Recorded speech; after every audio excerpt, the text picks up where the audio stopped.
Department of Justice getting ready to announce the results of a year-long investigation into the Chicago Police Department. The inquiry coming after a video showed a white police officer shooting and killing 17-year-old Laquan McDonald in 2014 in the middle of a street in Chicago.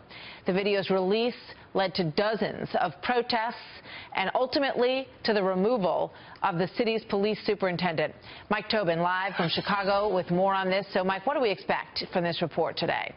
Well, early information, Martha, is that this report is going to find, much like it did in Baltimore and Cleveland, systematic fault with the Chicago Police Department. And as you mentioned, this follows the videotape shooting of Laquan McDonald, a black young man shot by a white police officer. Leaks suggest the investigation will find fault with the training of officers, that officers unnecessarily escalate situations. It will suggest that investigation techniques, especially when investigating other officers, are biased, and civil rights, it will find, are routinely violated.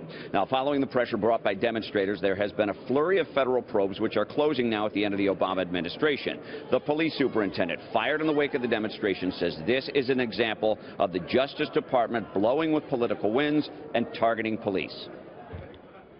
They will proudly tell you that they've done more civil rights investigations into police departments over the last 8 years than any other time in United States history. Now, what is not clear is the outcome. Other cities have signed what is called a consent decree, meaning they will submit to the reforms recommended by the Department of Justice. Chicago Mayor Rahm Emanuel is yet to agree to what's known as an agreement in principle, essentially a statement that they agree with the findings in the probe. Martha? All right. So far, in terms of the impact on policing, we've talked about that here. What do we expect to come out of this? And what are you seeing in Chicago from your reporting, Mike? Well, one thing you can't ignore, Martha, here is a sharp spike in bloodshed. 762 people were killed this year. Thousands of them were shot. Now, Gary McCarthy, the former police superintendent out here, says that is because police are hamstrung. They're afraid to make stops. They're in fear for their jobs if they do, in fact, stop people.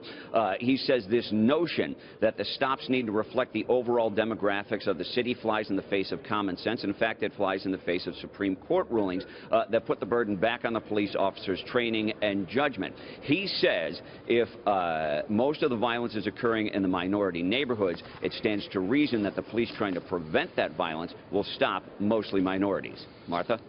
Mike, thank you very much.